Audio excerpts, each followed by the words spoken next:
Black Star Network is here.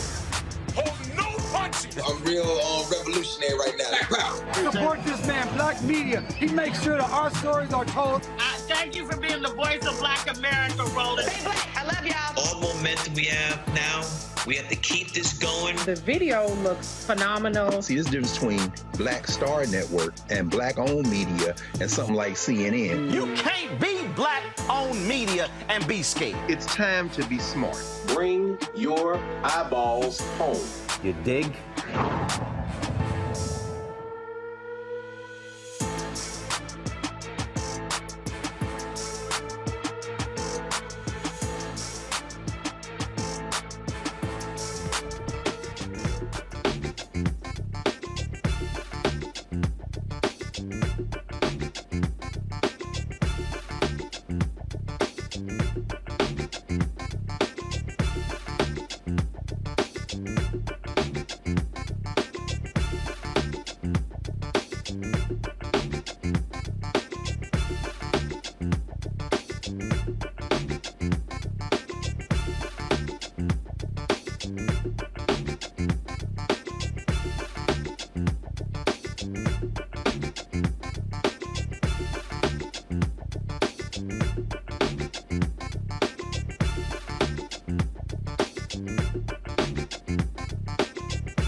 Today is Friday, May 5th, 2023. Coming up on Roland Martin Unfiltered, streaming live on the Black Star Network. The NAACP Legal Defense Fund has won a significant victory against the Mississippi state government, temporarily restoring Jackson residents' voting power and voice in how justice is administered in the city. We'll talk with the executive director of the Mississippi ACLU to discuss how this legal decision helps hold the Mississippi State GOP accountable for their blatant attack against the predominantly black capital city. Controversy is brewing in Georgia as Republican Governor Brian Kemp signs a bill granting an oversight commission the power to remove local prosecutors and DAs from their positions. We'll break it all down. New allegations have surfaced in the Clarence Thomas ethics scandal involving his wife, Ginni Thomas, and thousands of dollars of payments. These revelations have led to calls for massive ethics reform at the Supreme Court. Also, folks, the April 2023 job numbers have been released. Black unemployment goes down to a record low. Also, we'll be celebrating the life of icon Gina Belafonte by talking in an exclusive interview with one of his daughters, Gina Belafonte, as she talks about the impact of her father for the first time since he passed away. It is time to bring the funk on Roland Martin Unfiltered on the Black Star Network. Let's go. He's got it. Whatever the miss, he's on it. Whatever it is, he's got the scoop, the fact, the find. And when it breaks, he's right on time and it's rolling. Best believe he's knowing. Putting it down from sports to news to politics. With entertainment just for kicks, he's rolling. It's on go, roll, y'all. It's Roland Martin, rolling with Roland now. He's funk, he's fresh, he's real, the best, you know he's Roland Martin now.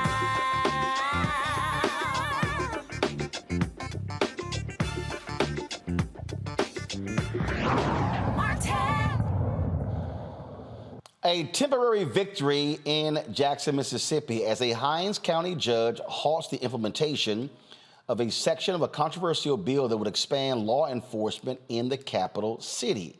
Chancery Judge Ginni Thomas issued a temporary restraining order on House Bill 1020. The bill would expand the jurisdiction of the state-run Capitol Police in Jackson and create a temporary court within a Capitol Complex Improvement District covering a portion of the city.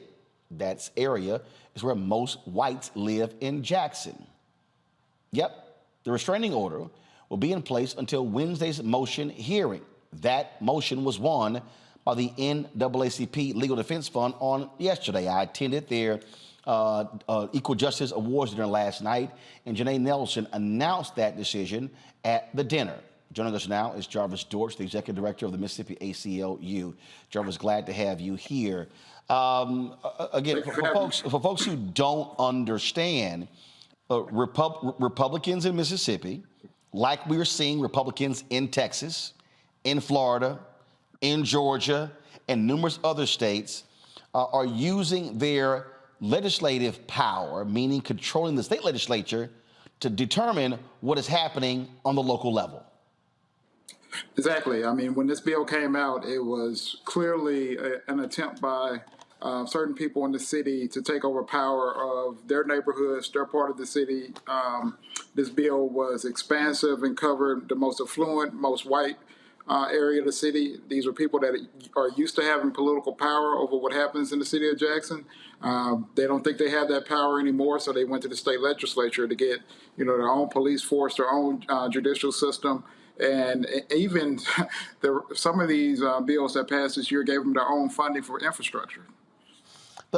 And again, what I'm trying to get people to understand is that, and we broke the numbers down, this area, this Capitol complex, it's literally where nearly all of the white residents in Jackson lives. And I have yet to hear, and maybe you can share with us, I've actually yet to hear a rationale as to why this is needed.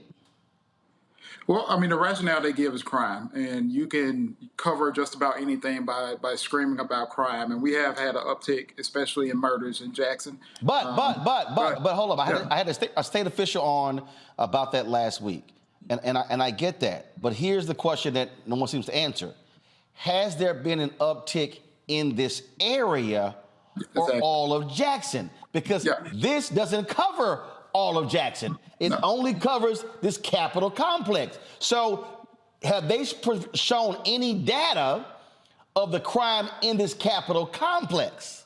No, data isn't something they do at the Mississippi legislature. So no, they have not shown it. And you're right, the Capitol complex started off as an area around downtown, around the Capitol buildings, state office buildings. They've expanded it towards Northeast Jackson, which is the more affluent, more white part of the city. And it's definitely not in the area where we have seen an uptick in crime, and we haven't seen resources put into those areas. Actually, what we've seen with the Capitol Police expanding, we've seen police officers leave Jackson Police Department and go to Capitol Police because they get paid more. So, you know, it's not really even, if your idea is to add more police on the streets, you're not doing that. You're just shifting them down to another place. And look, if they actually want to impact that, how about this, Republicans? Give more money to the city of Jackson for law enforcement. Yeah, I mean, and specify it should be used for salaries. Exactly. I mean, every time the city of Jackson has asked for funding or assistance, the state has said we're not going to do it, and if we do it, we're going to do it in a way where we have control over it. You actually have people leading this bill saying, well, we don't give money to police departments. A couple of weeks later, they were giving money to the local police departments, millions of dollars to build police stations in Pascagoula, Mississippi, and other parts of the state. And these are people that were on the floor saying, well, we never do that, as an excuse for doing it this way.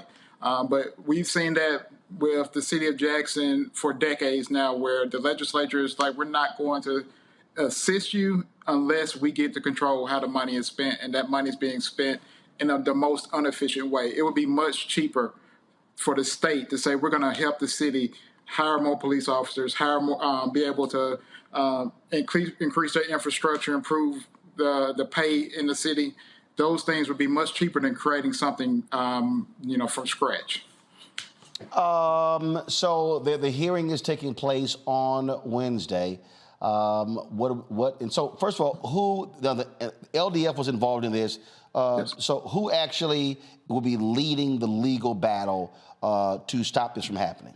So we're a group of coalition of organizations, the MacArthur Justice Center, which is a justice center at Ole Miss Law School, ACLU Mississippi, the Mississippi Center for Justice, and LDF are all on board with this lawsuit, along with some citizens that live in Jackson that are serving as plaintiffs.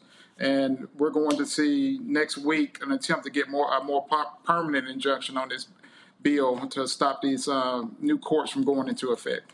All right, then. We certainly appreciate you joining us, Jarvis, to assist with breaking down this story. Thanks a lot. Thank you. All right, folks, I got to go to a break. We come back. We're going to talk about plus what's happening in Georgia, where, again, Republicans are using their power in the legislature to dictate what's happening on the ground.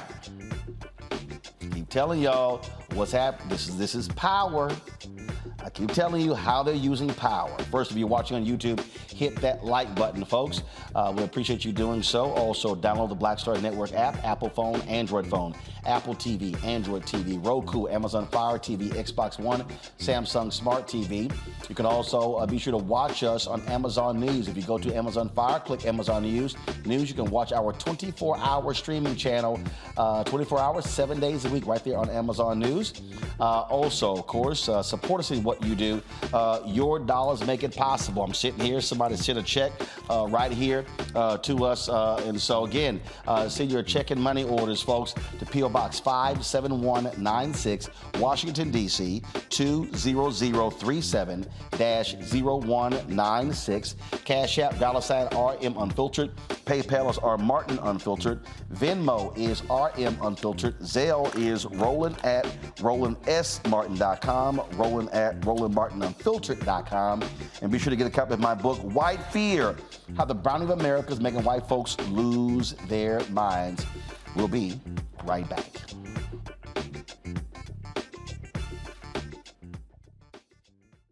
Up next on The Frequency with me, Dee Barnes, our special guest, Alicia Garza, one of the founders of the Black Lives Matter movement. We're going to discuss her new book, The Purpose of Power, How We Come Together When We Fall Apart. We live in a world where we have to navigate, when we say something, people look at us funny, but when a man says the same thing less skillfully than we did, right? Right. Everybody flocks towards what they said, even though it was your idea. Right here on The Frequency on the Black Star Network.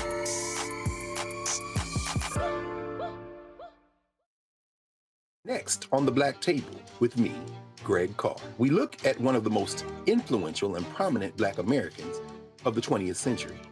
His work literally changed the world. Among other things, he played a major role in creating the United Nations. He was the first African American and first person of color to win the Nobel Peace Prize. And yet today, he is hardly a household name. We're talking, of course, about Ralph J. Bunche. A new book refers to him as the absolutely indispensable man. His lifelong interest and passion in racial justice, specifically in the form of colonialism. And he saw his work as an activist and advocate for the Black community here in the United States as just the other side of the coin of his work trying to roll back European empire in Africa. Author Cal Rostiala will join us to share his incredible story. That's on the next Black Table, here on the Black Star Network.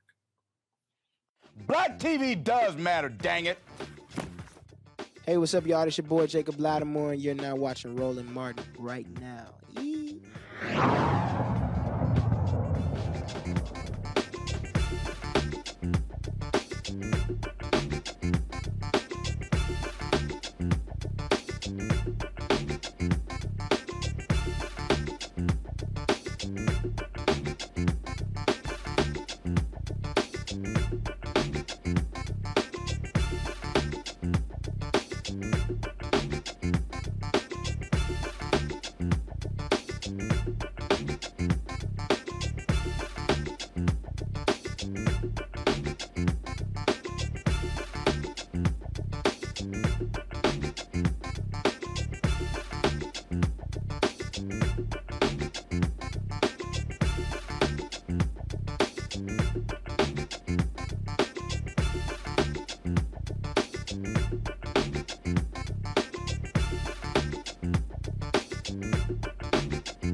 In Georgia, Republican Governor Brian Kemp signs a bill creating an oversight commission with the power to remove local prosecutors and district attorneys from their jobs.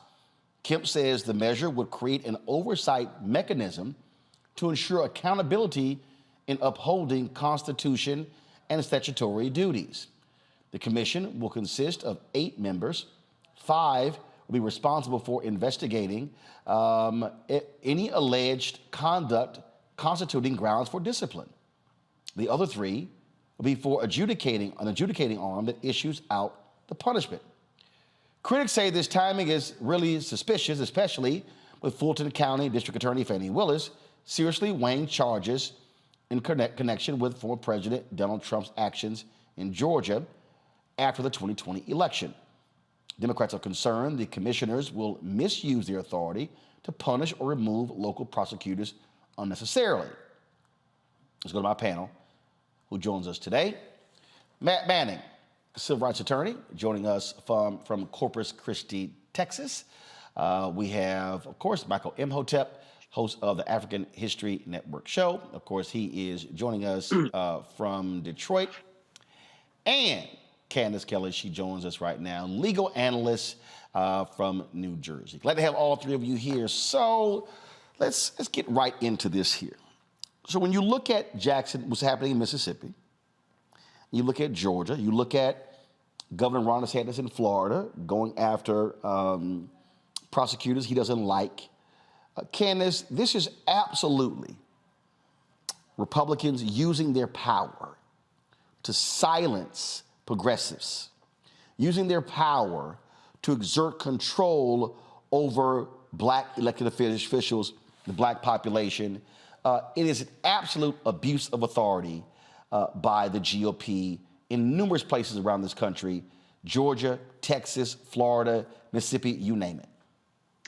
Roland, you're absolutely right. And in fact, we have a violation of power and authority from people who've already spoken. In other words, we have people who've already voted the GAs into office. We have people who've already voted for a certain system in Jackson not to be separated and have their equal rights be violated. So here you have people who have already voted and heard their voices heard, and those voices are being taken away, which is why the NAACP is filing that lawsuit in Jackson.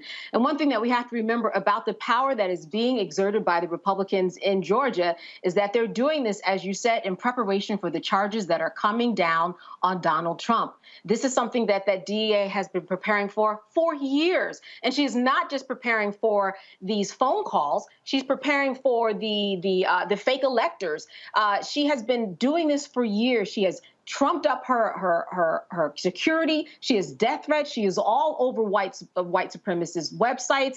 This is someone who is going for the gusto. They know she is coming, and they're using the power, and actually legal power so far, because it has not been protested. They are trying to go through a route that they know Trump has already laid down. He did this already in terms of voting in and making sure that the federal courts were built up with everyone who is a Republican. He's doing the same thing, and so are his political allies, by saying we're going to use the system and the power that we have to work in our favor. But we know that that DA in Georgia is not going anywhere, and that is what they most fear down there in Georgia.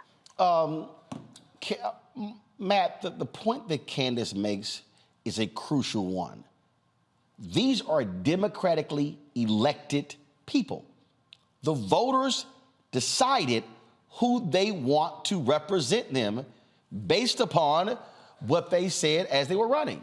And so here you have Republicans who are saying, damn that, we don't care what the voters decided. We are going to be the judge and jury to determine whether they're doing their job.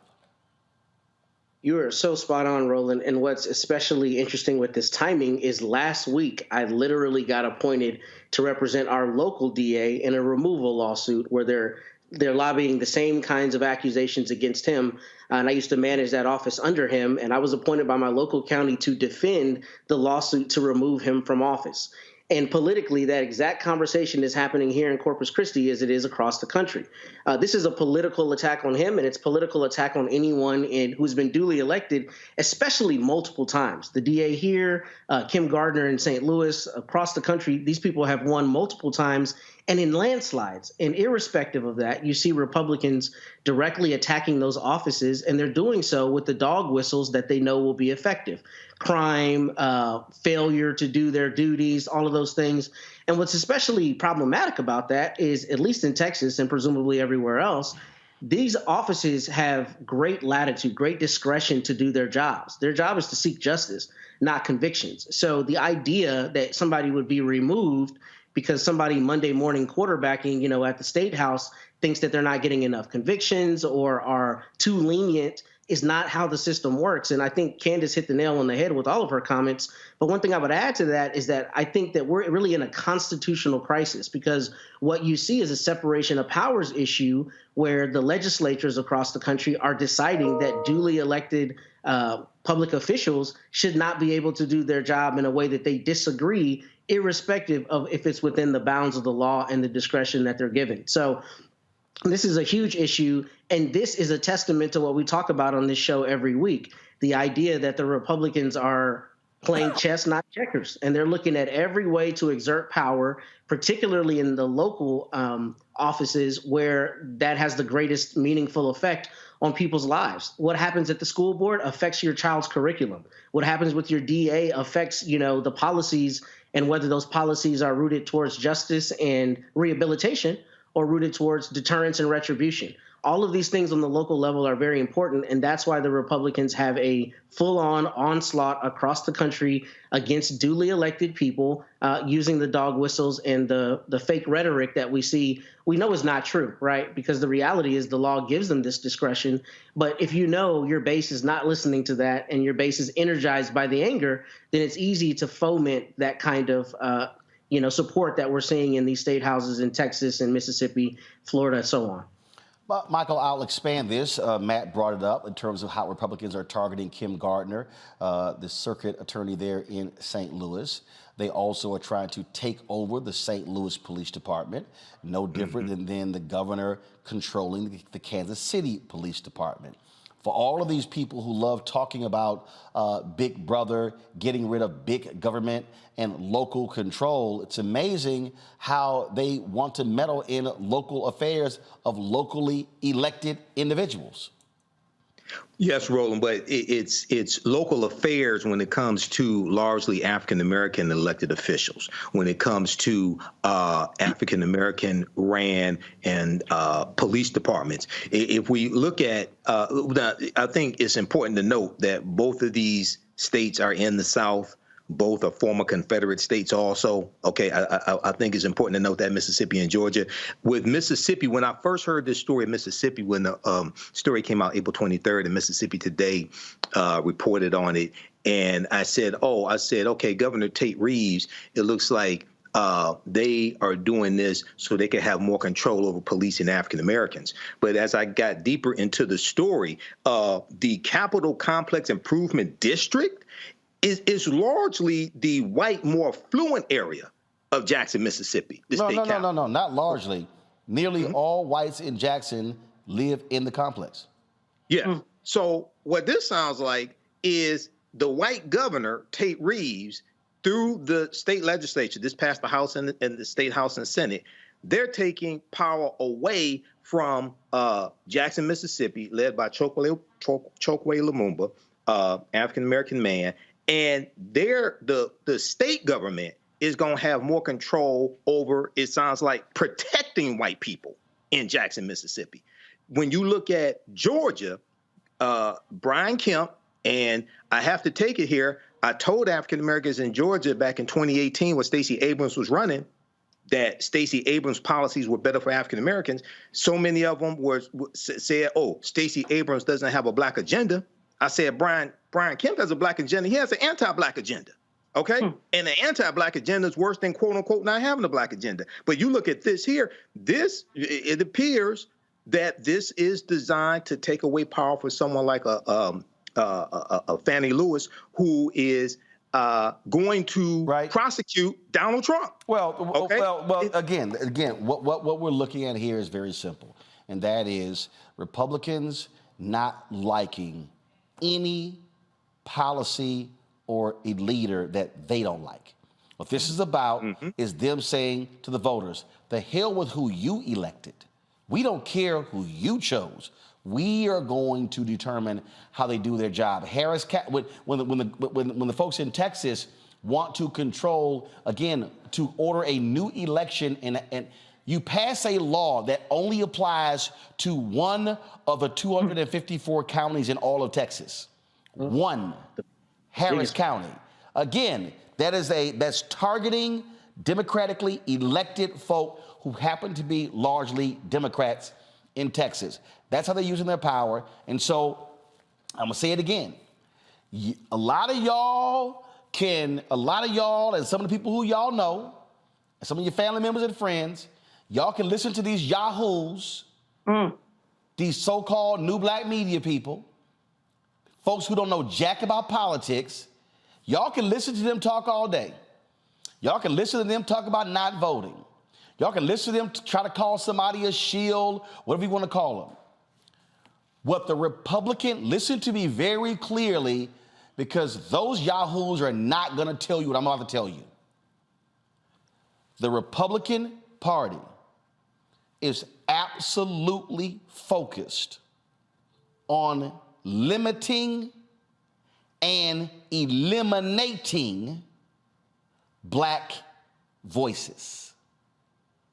It's fundamentally clear what they are trying to do.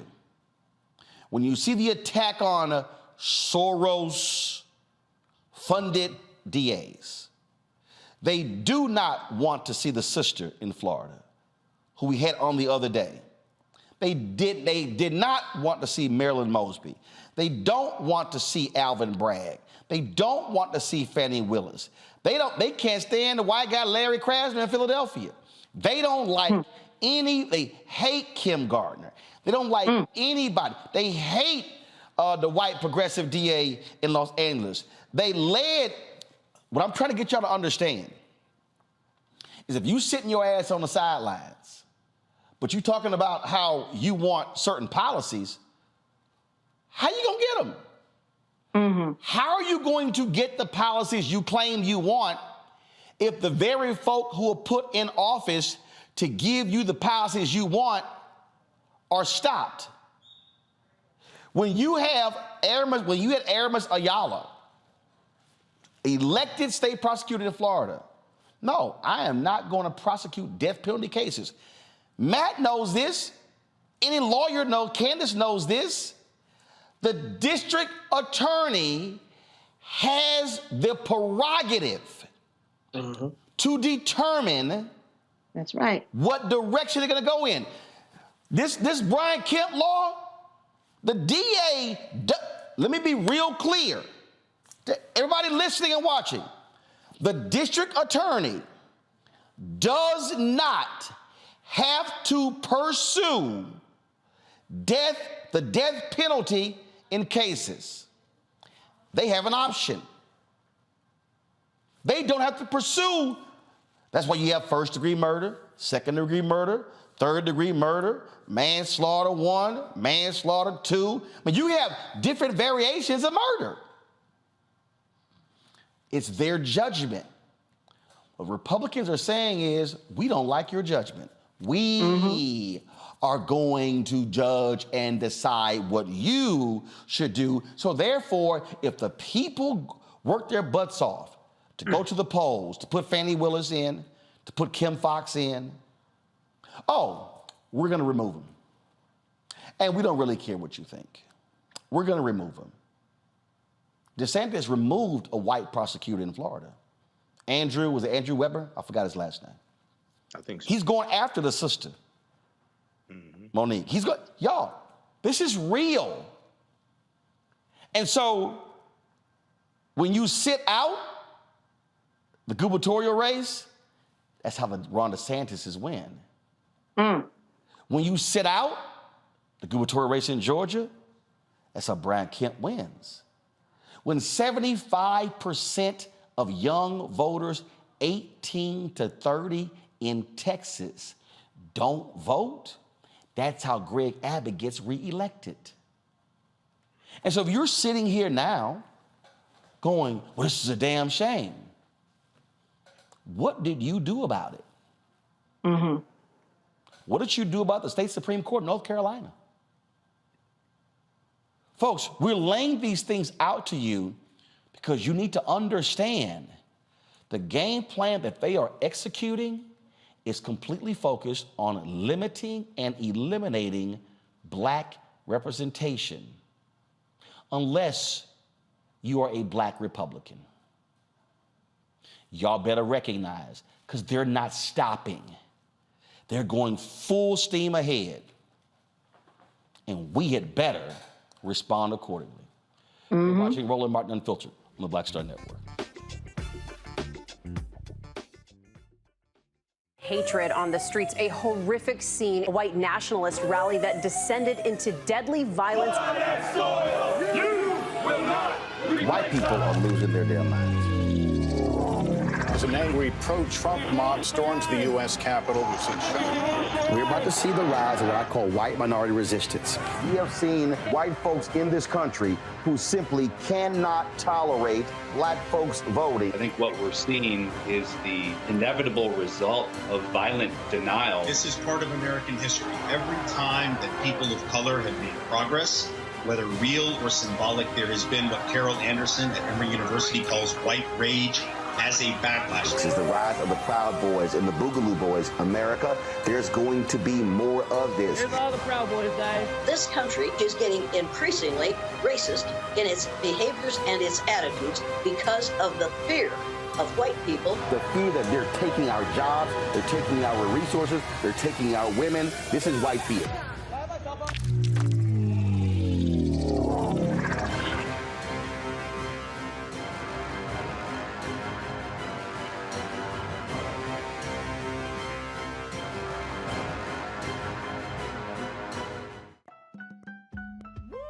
We're all impacted by the culture, whether we know it or not. From politics to music and entertainment, it's a huge part of our lives, and we're going to talk about it every day right here on The Culture with me, Faraji Muhammad, only on the Black Star Network.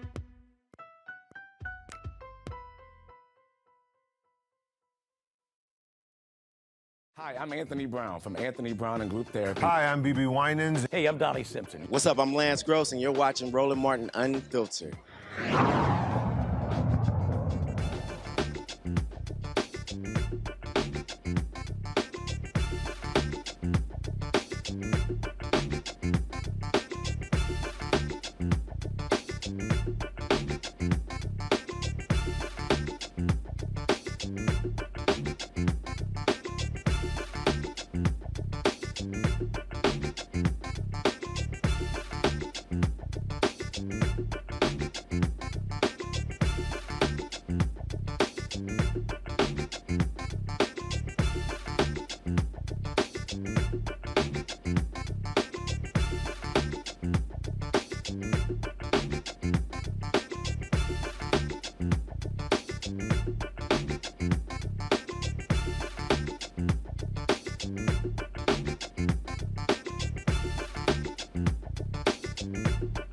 All right, folks, the black unemployment rate in America is now a record low.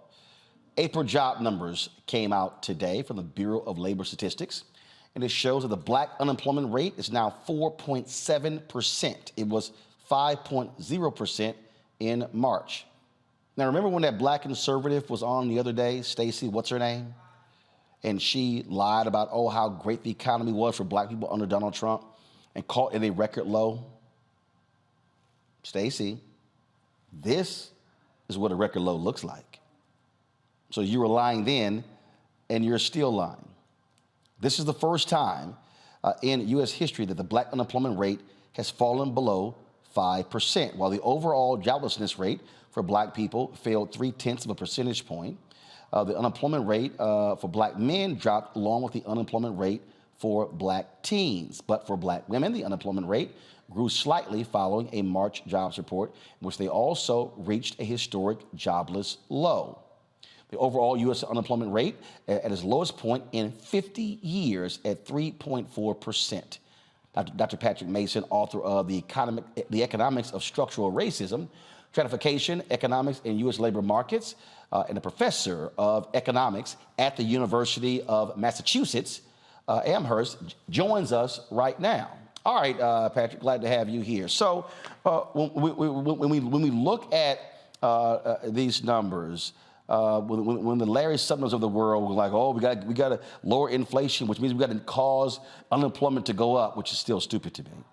And these people are yelling, oh, how awful the economy is. Just explain to me, if the economy is so awful, how do we keep setting unemployment records?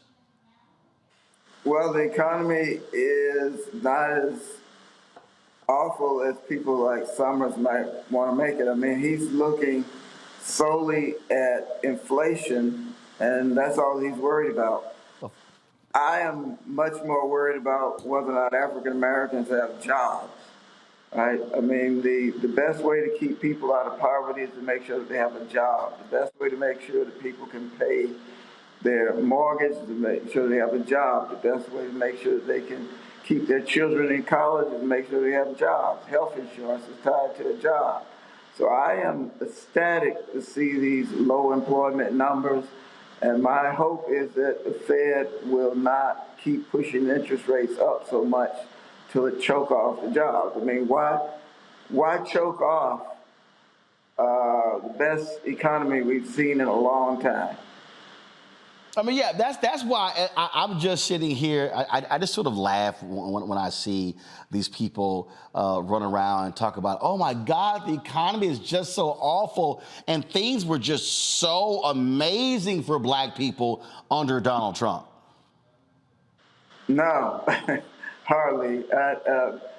Actually, things have begun to improve, and the good news about these unemployment rate numbers is that they are true reflections of the level of joblessness. Another number that I like to look at is the employment to population ratio, which is just the probability that a person has a job. That number is now higher for African Americans than it was in March of 2020 when the pandemic shutdown struck. So it's about 57.8% then. The employment population ratio is about 60% now. So the probability of having a job is higher. You know, sometimes the unemployment number will go down just because people will stop looking. But that's not what's happening in this case. The unemployment number is going down because people are getting jobs. And I think it's a fantastic thing when people are getting jobs. And it puts to lie another myth that's often heard about African Americans is we don't want to work. Well, we work when there are jobs available and people hire us. And right now, you're seeing the unemployment numbers are low.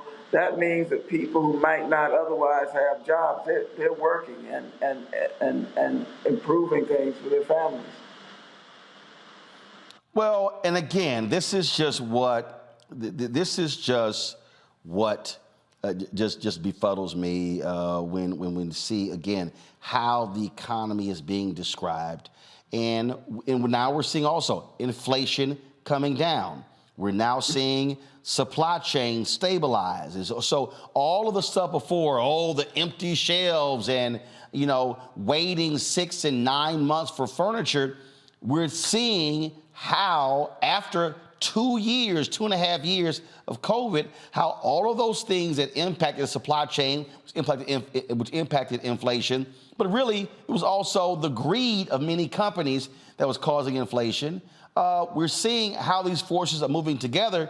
And so it's just wild to me how these people are assuming, they're just assuming that this is just a terrible, awful, like I said, we had some black conservative on who was like, oh my God, this Biden economy is just the worst. It's just destroying the entire country.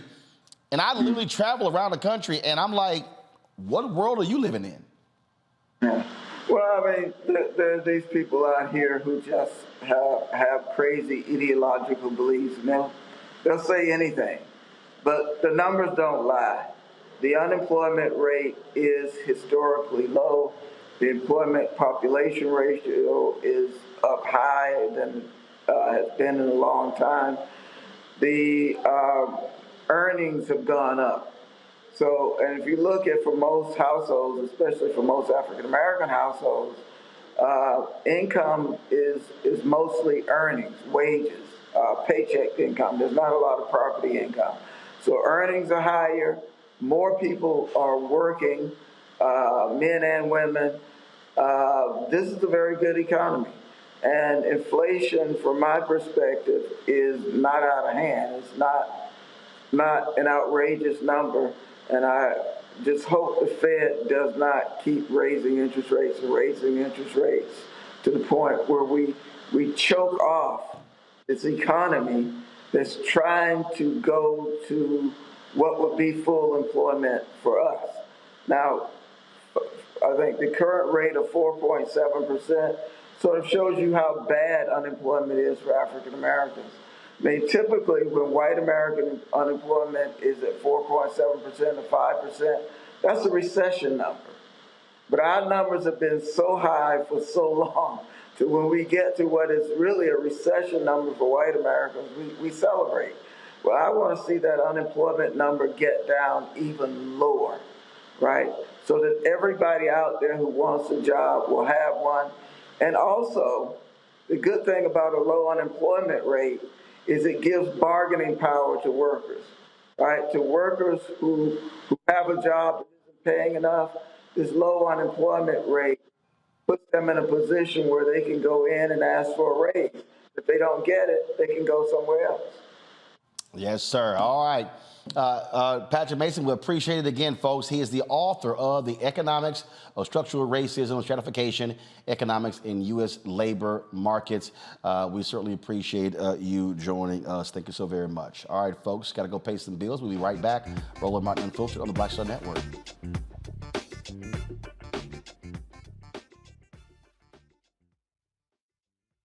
When you talk about blackness and what happens in black culture, we're about covering these things that matter to us, speaking to our issues and concerns. This is a genuine people-powered movement. There's a lot of stuff that we're not getting. You get it, and you spread the word. We wish to plead our own cause. Too long have others spoken for us. We cannot tell our own story if we can't pay for it. This is about covering us. Invest in black-owned media. Your dollars matter.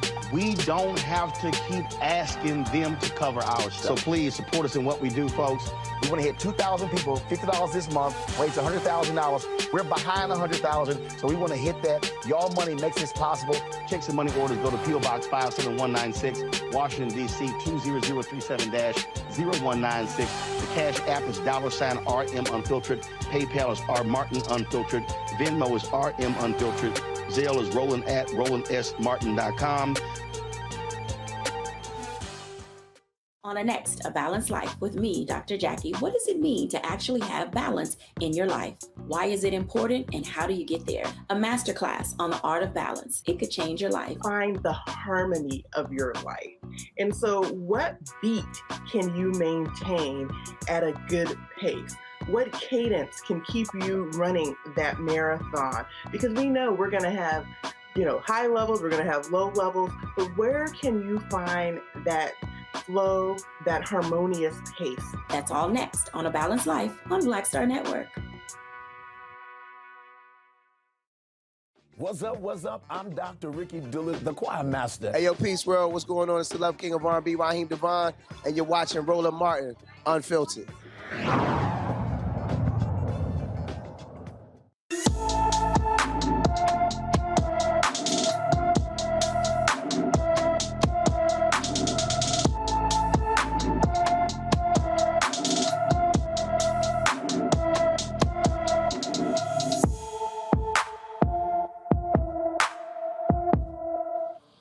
Kalia Gilchrist left her Brandon, Florida home on April 19th. The 13-year-old is 5 feet 3 inches tall, weighs 102 pounds, with black hair and black eyes. Anyone with information about Kalia Gilchrist is urged to call the Hillsborough County, Florida Sheriff's Office, 813-247-8200, 813-247-8200. Folks, in a stunning turn of events, St. Louis, Missouri's Circuit Attorney Kim Gardner resigned from her position amid allegations of negligence. Gardner faced intense scrutiny in recent months, with Republican leaders in the legislature, including Attorney General Andrew Bailey, calling for her ouster. Bailey launched a legal effort to remove Gardner from office in February, citing too many cases, including homicides, going unpunished under her watch. Gardner, the first black woman to hold the position of circuit attorney in St. Louis, has endured massive criticism from both sides of the political spectrum. Some have praised her for her efforts to reform the criminal justice system and her commitment to prosecuting police officers accused of misconduct. However, others have accused her of mishandling high-profile cases and failing to prosecute violent criminals adequately. Her resignation will be effective June 1st. No word on who will replace her. Matt, I'm going to start with you. We've interviewed her several times on this show. I mean, they have been going after her from day one. Yeah, they have. They weren't happy at all about her being elected. And what you see with prosecutors that, the powers that be, if you will, don't want to get elected is they start out never giving them the benefit of the doubt, not allowing the policies to work, picking apart every little data point that they can to show that they're either ineffective or incompetent. And that's what's happened with Kim. And it's especially the truth when you have somebody like Kim, who is internally very strong and is not going to cower and is not going to back down, irrespective of whoever is opposing her. So, that didn't help her in terms of necessarily making friends, but this is precisely the kind of politician that you should want, a person who says what they're going to do and then does what they said they were going to do. And that's been the problem is, there are people who cannot deal with her strength, I think, realistically. Now, I think there are some objective questions about the office and whether it's working the way it should be. As you said, both sides of the aisle have had criticisms, but that's inherent in a job like this, particularly one where a prosecutor is given a lot of latitude to make the decisions that she thinks are appropriate. Everybody reading headlines first never knows how the criminal justice system works, and two, ascribes to that prosecutor all of the responsibility for things, quote, going wrong, when in reality, there are a lot of other players in the criminal justice system that don't always get that same focus.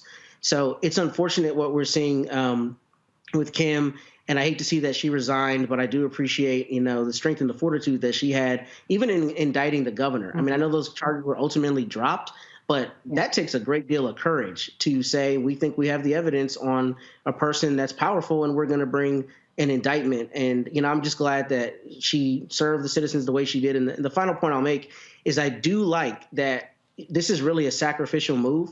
My understanding is she brokered a deal that she would actually resign so that the people of the city of St. Louis might still have the opportunity to popularly elect their DA. I understand she's embattled, but that's a really important part that cannot go unstated here, that she's resigning so that the people still have the opportunity to choose their prosecutor. And that should be the most important part here, because it's the people who determine who's in that office, not other representatives who want to make their names on the political headlines, including this attorney general who seems to be trying to steal every headline he can anytime something comes up.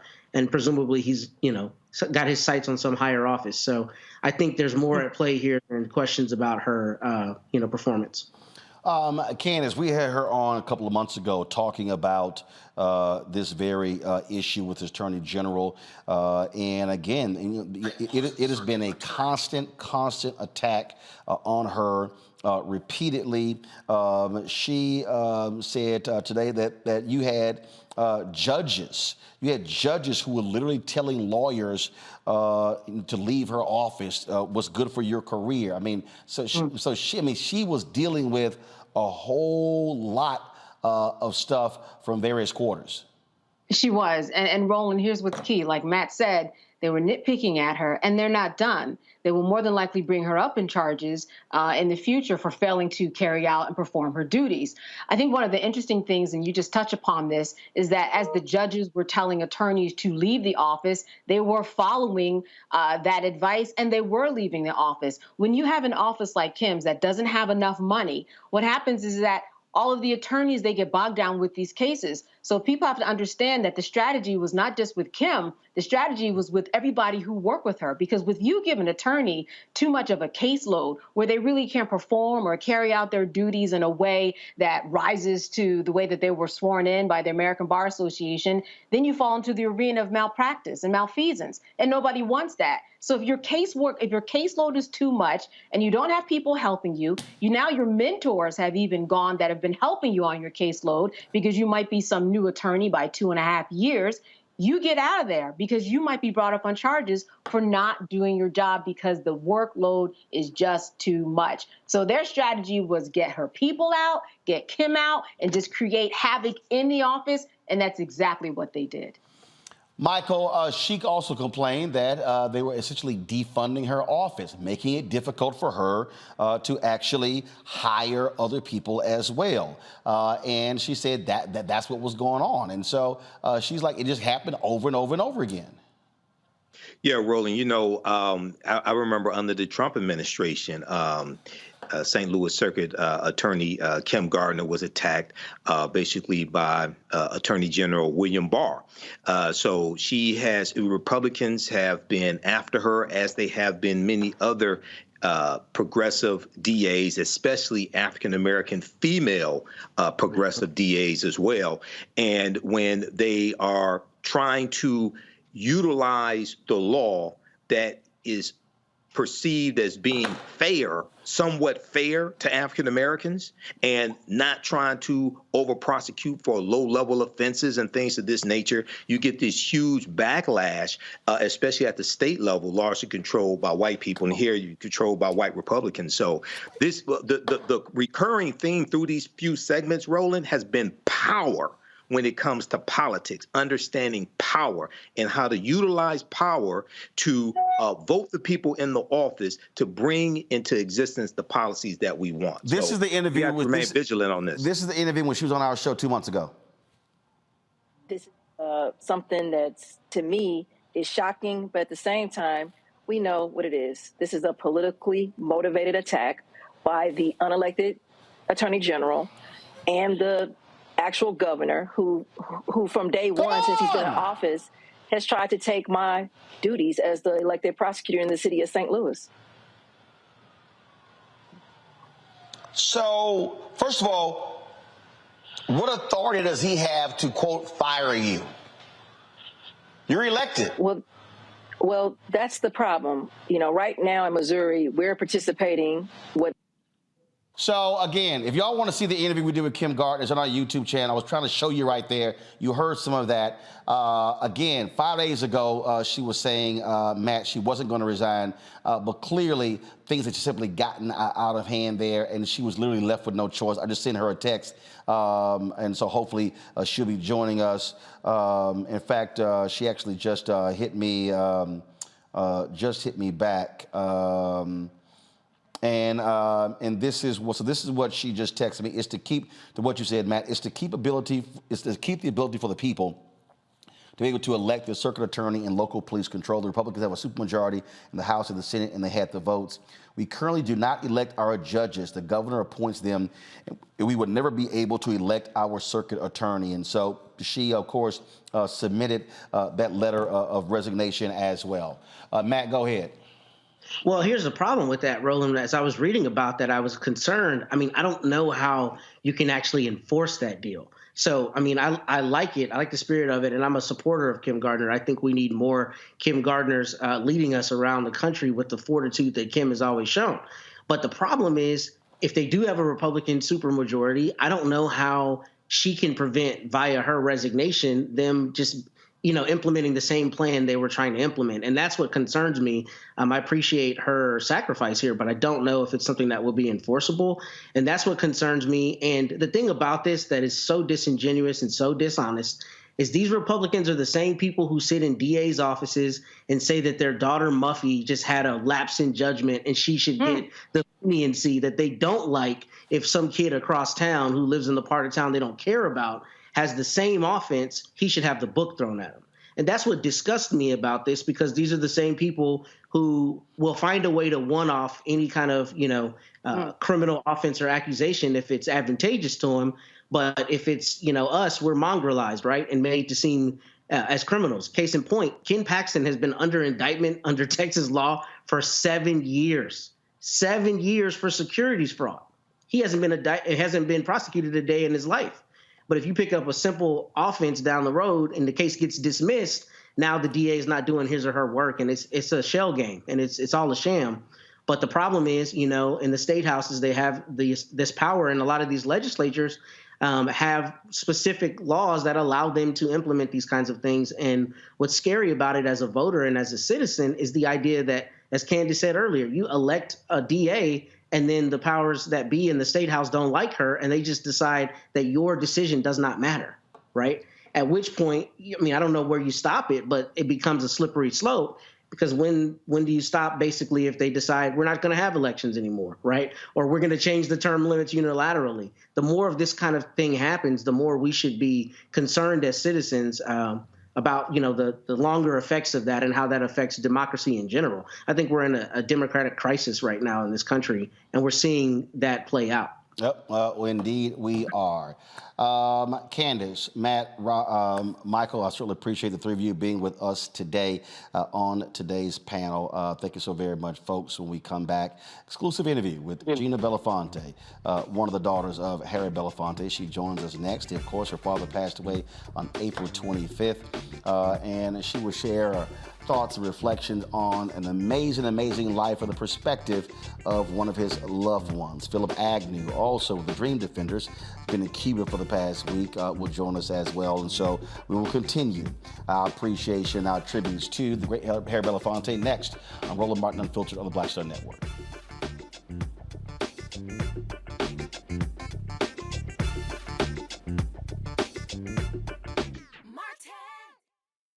When you talk about blackness and what happens in black culture, we're about covering these things that matter to us, speaking to our issues and concerns. This is a genuine people-powered movement. There's a lot of stuff that we're not getting. You get it, and you spread the word. We wish to plead our own cause.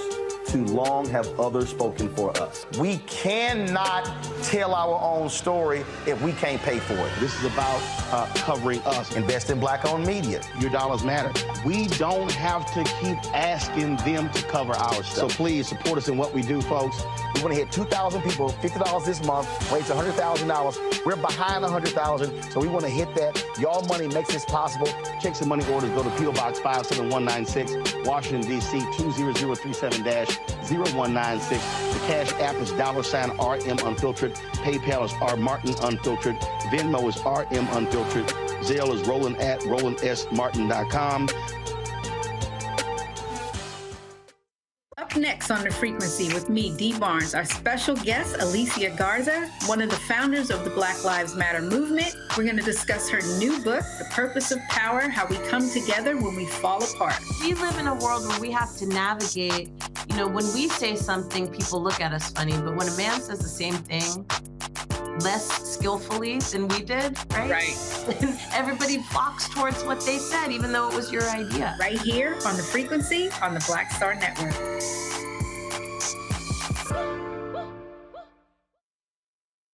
But he's found a way to do it, and he's inspired like generation after generation after generation, to continue in his footsteps. He also challenges artists. Yes, he does.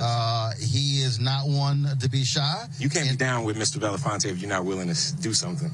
It's just the way that he is. It's the way the whole family is, and I'm here with Gina and just the entire family, and just really, really genuine, good people who are maybe in Hollywood, but Hollywood's not in them.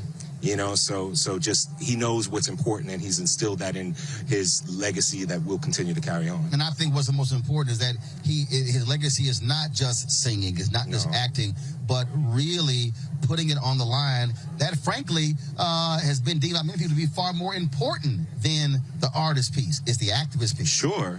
But that's the piece of humanity that's the most important. Sure, it's important what you do, as a career, as your art and everything like that. But he injected that into his art, and he injected life and humanity of social justice in the world and just making the world a better place. He never shied away from that at times when many other people did, and he could have, and probably benefited from it a lot more, but he didn't, and that's a very bold man.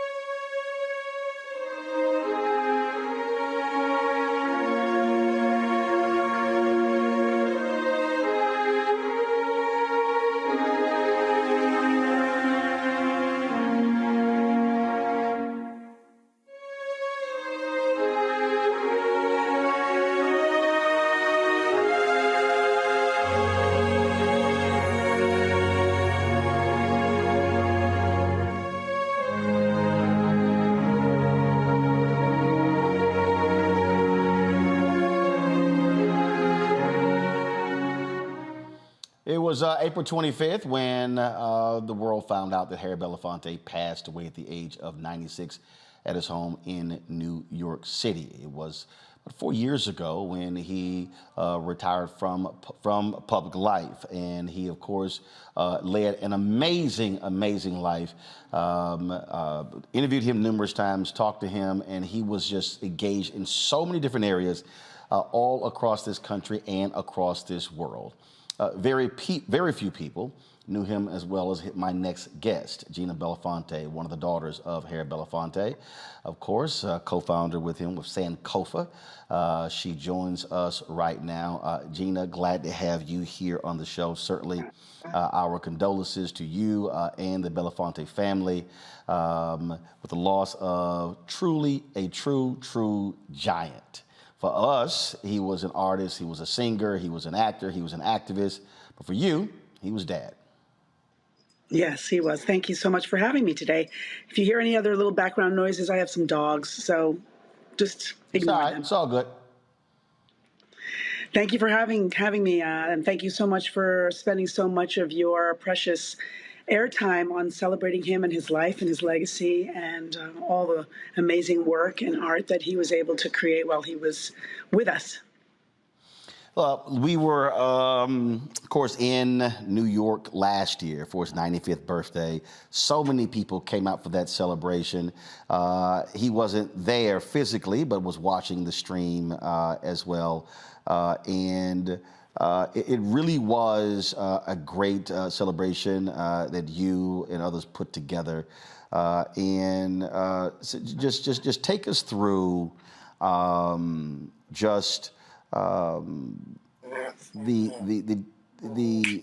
family perspective of who he was, as opposed to what everyone else knows from the public persona of Mr. B. Well, I mean, all of us, his children at least, we all have different relationships with him. And the way some of us have worked with him quite intimately, and others just sort of, walk through the world with him as dad. He was certainly a force of nature for us all. We understood very clearly that he was busy at work. There was lots to do. There still is lots to do. And he made very specific and strategic choices for himself and his life. And as a father, he was an incredible mentor. He was a wonderful support system. I think probably all of us can say we had wished that there were ways in which we could have had him more in our lives personally. But I was gifted with the opportunity to work with him on a couple of different levels. When I first started working with my father, I was his acting coach. So aside from him coming to all of my shows and guiding me and mentoring me through my, navigating the entertainment business and my career as an actor at the time, he asked me to come on board as his acting coach. And I worked on 4 or 5 different films and television shows with him, guiding him through the different characters. We would work very hard on those. My father was a very serious kind of method actor.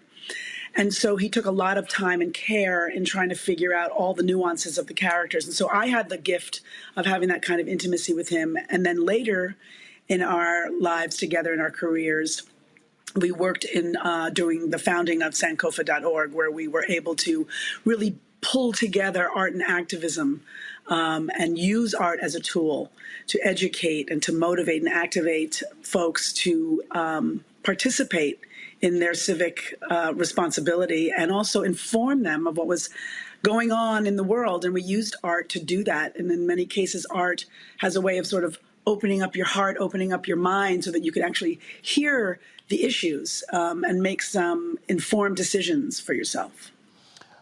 It has to be, though, difficult when, and this is not just for you and your 3 siblings, it's the case for the children of entertainers and other public figures, to have to share your dad with the world.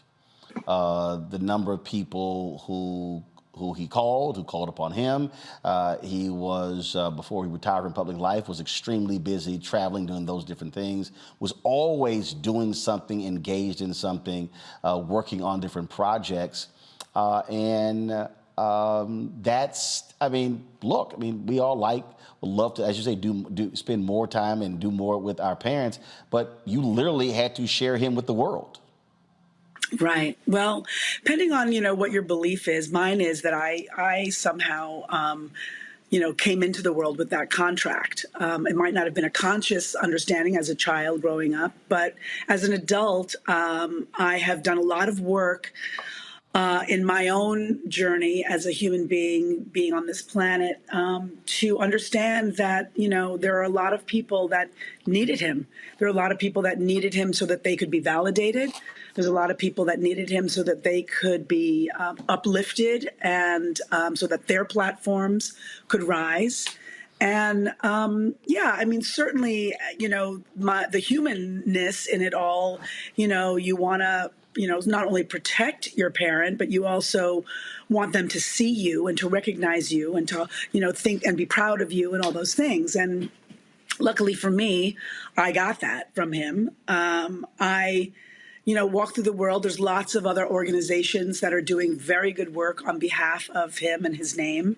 But he's my father. So that never will change. The kind of intimacy that we had, that no one can ever take that away from me.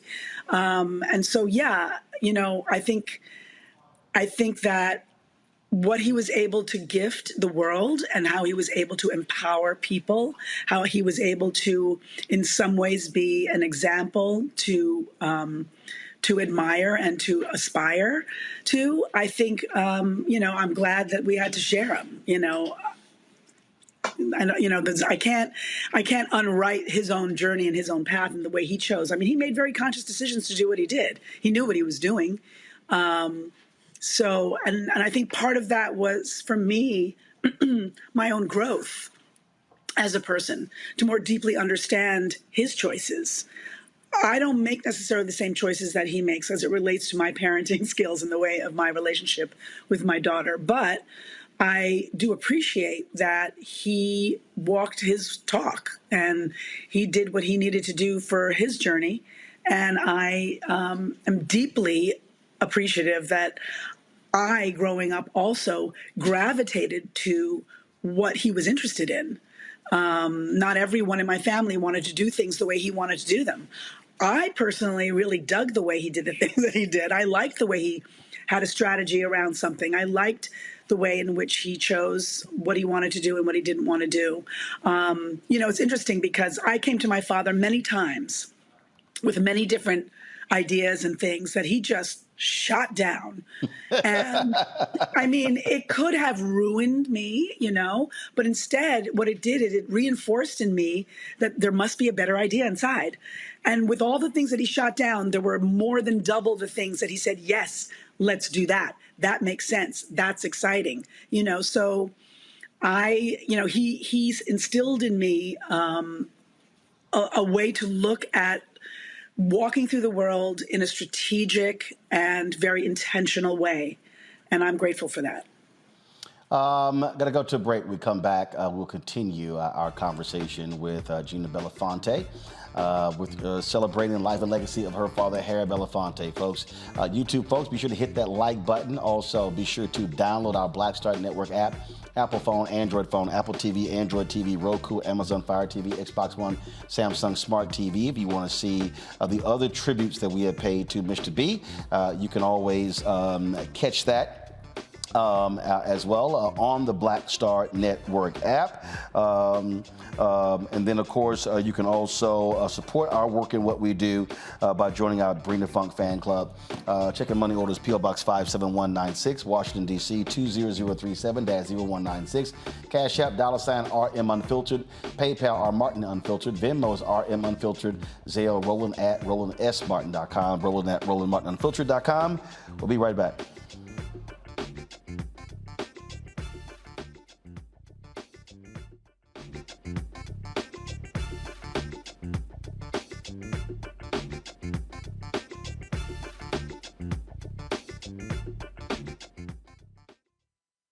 Hatred on the streets, a horrific scene, a white nationalist rally that descended into deadly violence.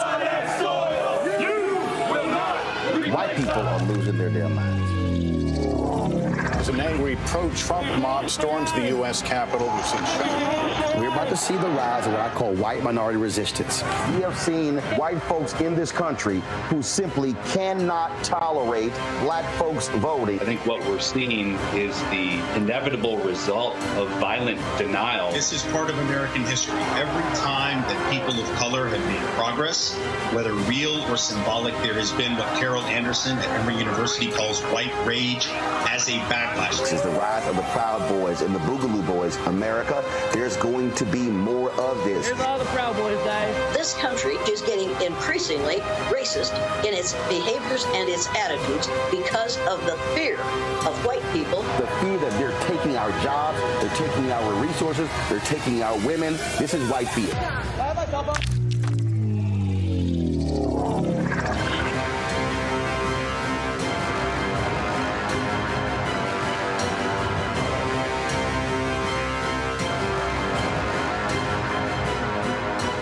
Black Star Network is here. Oh, no punch! I'm real revolutionary right now. Thank you for being the voice of Black America. All momentum we have now, we have to keep this going. The video looks phenomenal. See, there's a difference between Black Star Network and black-owned media and something like CNN. You can't be black-owned media and be scared. It's time to be smart. Bring your eyeballs home. You dig?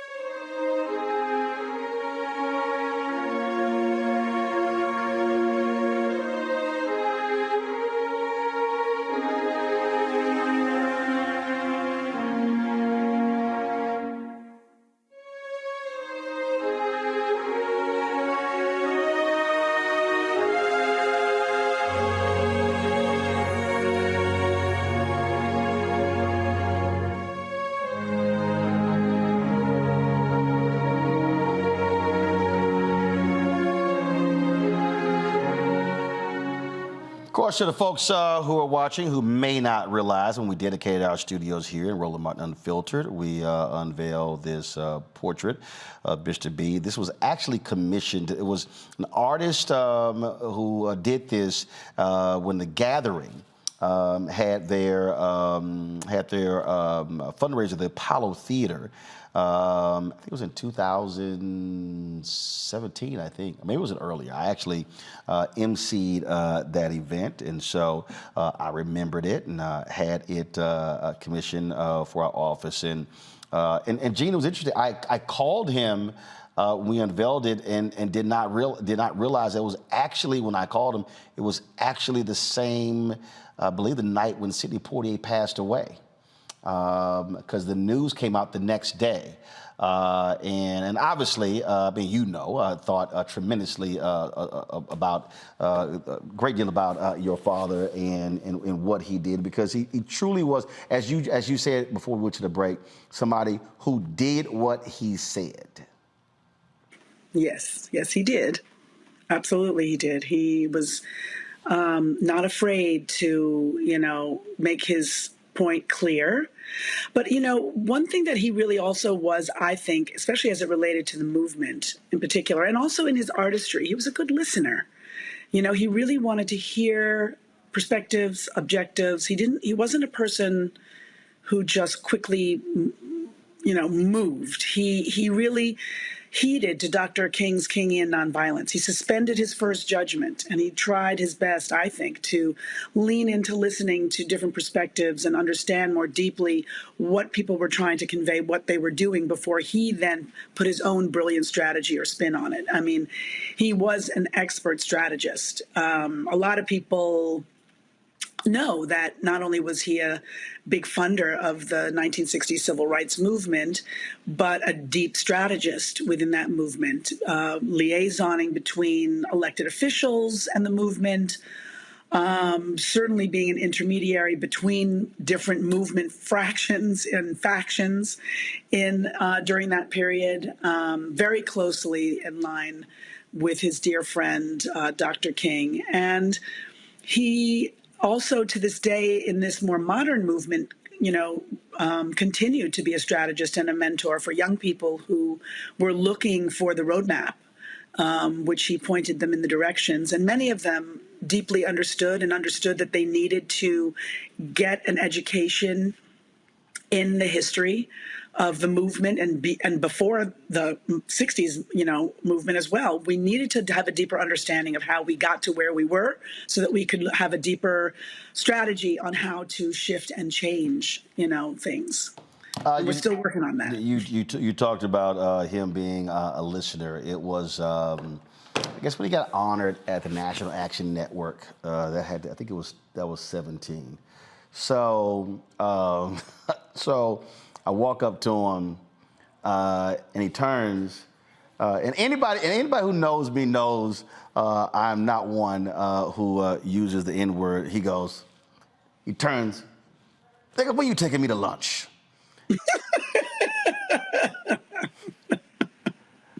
I looked at him and I went,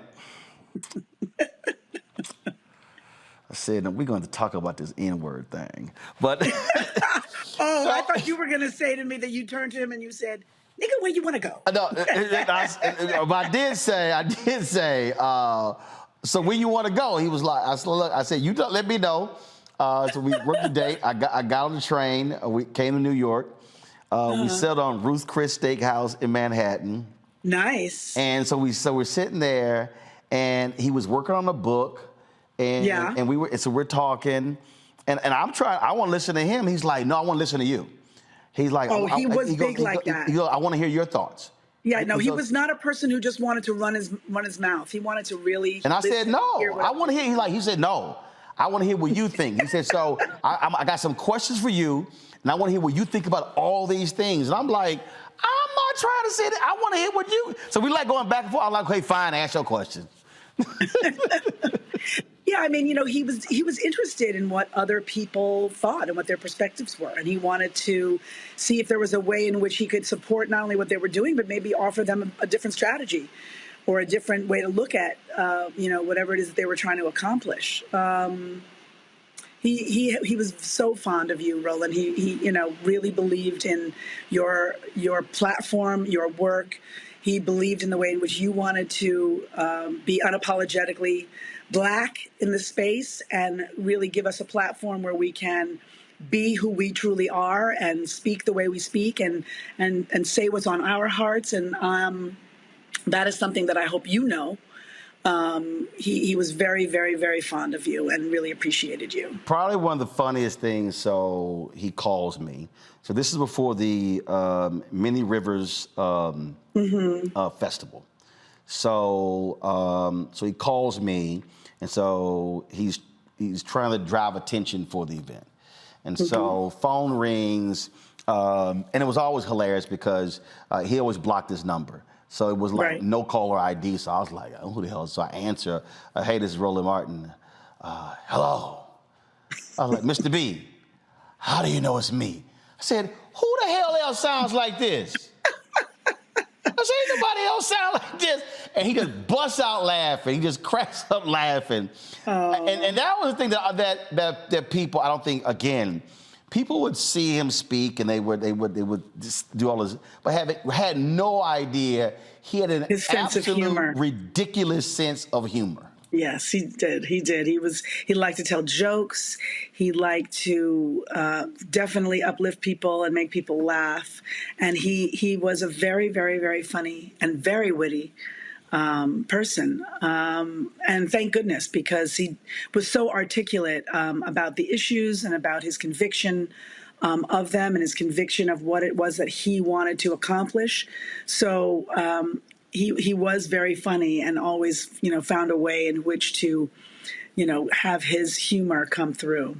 And he absolutely understood in terms of when the race is finished. What I mean by that is when he made that phone call, so we come to New York and we sit down and do the interview.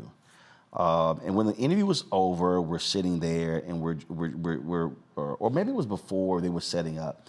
That was after. It was after. And we're talking. He said that I think he had just gotten over a bout with pneumonia. He said, "I almost canceled this interview and he was talking, and I saw at a former producer who was talking about that at this discussion he was talking about death. No, he wasn't. He was not talking about what he was talking to me, because first of all I'm like, he was talking to me. He wasn't talking to anybody else. He said, this may be my last interview of this type, and he was preparing the withdrawal from public life. Sure. And he was, and we talked about the different things that he was working on. And in fact, 2 years later, when I went to the XQ America event in New York, they actually played this video. And I reached out to them, because I remember watching it then, and was just blown away by it. But also what he had to say about what he did in his life, but even in that, the call to action. I want to play that and then talk to you on the flip side. Y'all go ahead and play it. I'm very sorry that I'm not able to be with you in person. This, as a matter of fact, may be my last hurrah. But I want to welcome all of you here and to tell you that I think everything I've done with my life, all that I've tried to do with the many people I've encountered, from Paul Robeson to Dr. King to Nelson Mandela and others, I've walked my journey, and I don't think that there's much more left for me to say. If you happen to catch me on the street with a camera, or you happen to catch me in some public place, then I'm going to be sure I don't do anything that will embarrass anyone. But I do think that I've made the last walk. I think I've done my turn. And I just want to get out here and observe the universe that I am leaving behind, with a sense of satisfaction that I've done all I could do and wanted to do and was able to do. And now it's time for those who have inherited the history of the civil rights movement, the history of the struggle. It's now your turn to get out there and bring a rewarding closure to this endless struggle for equality in this place that calls America the land of the free. I've often reflected on that statement, the land of the free. Free to do what? Free to be what? Free to say what? It's not been that free for many of us, but before this is all over, it will be. And a lot of that is dependent on where you take it. Thank you. That was plain. It was just stunning to watch it, because he said, "I've done all I could do and I want to do, and now it's your turn." Yeah, I think that, different people age differently. You look at a person like Norman Lear, and then you look at it, someone like Sidney, who really retreated from public life. I think my father understood in some ways what was happening to him physically more than anything else. I mean, to the end, my father was very, communicative. If you asked him a question, he could answer it, kind of a thing. But I think that, it just became more difficult for him to pull for the words, and more difficult for him to struggle to articulate. He's such an articulate person, and I think he wanted to leave the world with an image of himself that was intact, that, we didn't think of someone who was diminished. And, he like I said, he's a high school dropout and such an articulate person. He was able to pull from his own study words and sentences, phrases and sentiments that, and so had such a beautiful, use of language. So I think that, I think he wanted to pass the baton quite specifically to a lot of people, who need to carry it forward. It's going to take a lot of us to get this work together and done. And, he did all that he could do. I mean, at that point in his life, what more could we draw from him that he hadn't already put forward for us to carry forward? It's interesting because I think he also understood that in some ways, whatever new models or approaches we might come up with moving forward, they were not things that were at his own imagination or disposal. He was a craftsman for much of the architecture alongside some of the most brilliant minds of the civil rights movement. And he learned from his peers. He learned from Dr. King. He learned from Fannie Lou Hamer. He learned from Bayard Rustin. He learned a lot from all those people and did his best to take their legacies and continue to move it forward and instill it in all of us, and challenged all of us to learn and understand the deeper truths of all of them. And I think that, he was speaking his absolute truth that, it's time, and it has been time for some time, for us to, carry the mantle forward and trust in each other and really do the work. Hold tight 1 second. Got to go to a break. When we come back, we'll continue our conversation with Gina Belafonte, one of the children of Harry Belafonte. Of course, the actor, singer, activist, humanitarian, philanthropist, you name it. He had lots of titles, a true Renaissance man who passed away April 25th at the age of 96. You're watching this continuing tribute to him on Roland Martin Unfiltered on the Black Star Network.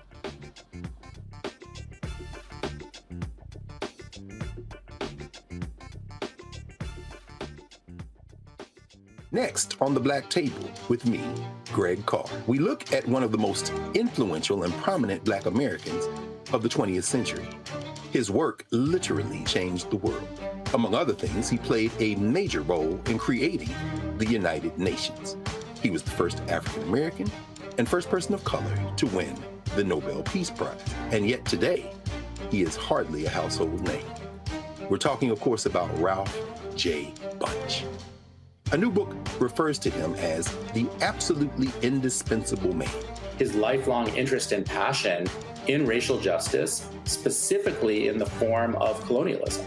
And he saw his work as an activist and advocate for the Black community here in the United States as just the other side of the coin of his work trying to roll back European empire in Africa. Author Cal Rostiala will join us to share his incredible story. That's on the next Black Table, here on the Black Star Network. Up next on The Frequency with me, Dee Barnes, our special guest, Alicia Garza, one of the founders of the Black Lives Matter movement. We're going to discuss her new book, The Purpose of Power, How We Come Together When We Fall Apart. We live in a world where we have to navigate, when we say something, people look at us funny, but when a man says the same thing, less skillfully than we did, right? Right. And everybody flocks towards what they said, even though it was your idea. Right here on The Frequency on the Black Star Network.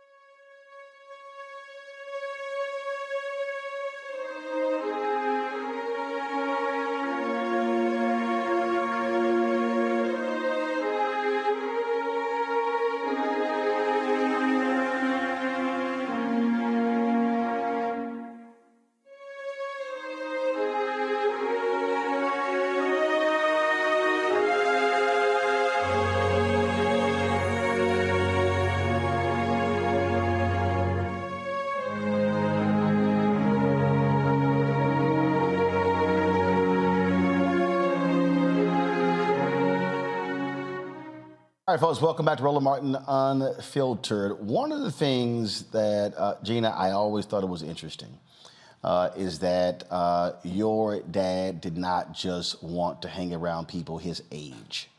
It was always interesting where he wanted to be in the mix where the young folks were, where the next generation was. In the documentary, he talked about calling the meeting of the elders in Atlanta and saying in the midst of it, basically, the issues that we need to solve ain't going to be solved by the people in this room because they ran their race.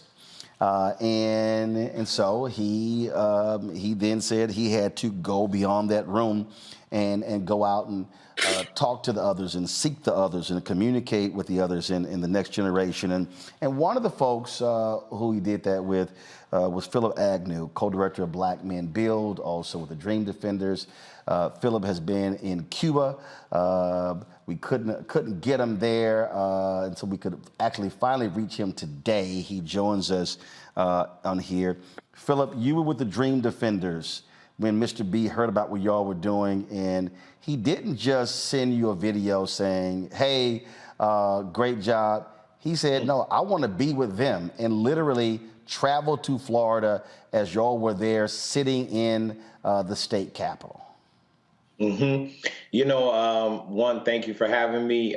Even in Cuba, the name Harry Belafonte was spoken in high regard from the president and from a number of folks there in the government who remember his contributions a world away. Mr. B always had a way of wrapping us up in history, wrapping us up in inescapable arc of justice that he was a part of, and he came and he was with us in the Capitol. He wasn't just a person, as you said, who spoke from afar, who talked from afar. Mr. B was always there on the ground as often as possible, and what he did was he not only was there as a symbol of the long arc of justice that we were all a part of, but he gave you a level of encouragement and a level of belief in what you were doing and what I was doing, what we were doing, that nobody else could. You thought to yourself, Mr. Belafonte has been there with Nelson. He's been there with Martin. He's been there with Malcolm. He's been there all over the world at different points in our history to create this moment. And if Mr. Belafonte thinks it's that important that he will come to Florida or he'll come to wherever you are, you knew you were on the right path. You were on the right track. And that's just a testament to his spirit, to his smile, to his indomitable charisma. And it is a great honor of my life that I've been a small part of the journey that is Mr. Belafonte's life. Gina, Philip made the point about Cuba. I mean, the hip-hop community in Cuba is absolutely indebted to him because Fidel Castro would not allow rappers to do what they do. And when your dad traveled there, he told Fidel Castro, let the artists practice their art. And then he comes back the next year and they thank him because it was him intervening directly with Fidel Castro that allowed Cuban rappers and Cuban hip-hop artists to be able to do what they do in that country. So he wasn't afraid to even tell Castro, hey, man, lighten up. Right, right, because I mean, first of all, hello, Philip. It's such a pleasure to see you. Let me just say that. And also, yeah, you know, I think my father really, you know, believed in humanity and he was dealing with humans. And so I think that, you know, he understood that, you know, the Cuban Revolution had places to grow. And he did his best to maintain relations through culture and bring art and culture to the island and reciprocate a cultural exchange. And I think that, you know, when he heard the young people rapping, you know, a lot of people don't know that Harry was the producer of Beat Street, and he was very much in tune and up to date with our own current, like, scene, music and cultural scene. And Harry was sort of like, when you think about hip hop, when you think about what hip hop means, and it sometimes means a different thing to different people. But one thing about hip hop is authenticity and originality, and Harry was all those things. And so he understood the importance of how culture needed to not be suppressed, and that he wanted to ensure that young people everywhere had an opportunity to express their identity and express themselves. And so, yeah, he told Fidel that there were some young artists that he came in contact with that had no place to cultivate their craft and really work on their craft, and that it is important, especially if you want to, as he always used to say to us, win them to your cause. So in some ways, he may have counseled Fidel to say, listen, if you want to win them to your cause, you need to help support their work and what they want to do as well. So I don't know the exact things that he said to him, but I know, because I also have been to Cuba, and when you say that name, Belafonte, there are a lot of young people and artists who say, oh, you know, he was so instrumental in giving us our own, liberation within the confines of our movement here. And yes, he was not afraid. He was just not. Philip, that just for folks, again, what was the like when he literally shows up? And I remember, and other media outlets started doing interviews. They were kind of like, what is this old black man doing here with all these young kids? Because the Dream Defenders really, really became nationally prominent in the wake of the death of Trayvon Martin, the murder of Trayvon Martin. But for you, this young whippersnapper down there making all this noise, and to see this figure come there to stand with y'all had to be quite surreal. Absolutely. Once again, you as a young person in the movement, what I recall was always feelings of unsurety, uncertainty. Yeah, we had the youthful exuberance. Yeah, we knew we were doing what was right and we were standing up for what was right. But consistently, the doubt creeps in. Are we in the right moment? Are we doing the right thing? Are we making our folks proud? Do we know what's going to come next? Mr. Belafonte coming there quieted all doubt internally, that we were in the right moment, that we were the right people for the moment, that no matter what happened next, that this moment was ours, and that once again, we were a part of a long trajectory of freedom fighters the world over. And it's interesting, you said... So he did what Gina said earlier. He validated y'all work or gave you the stamp of approval. He gave you the Harry Belafonte seal of approval. Yes.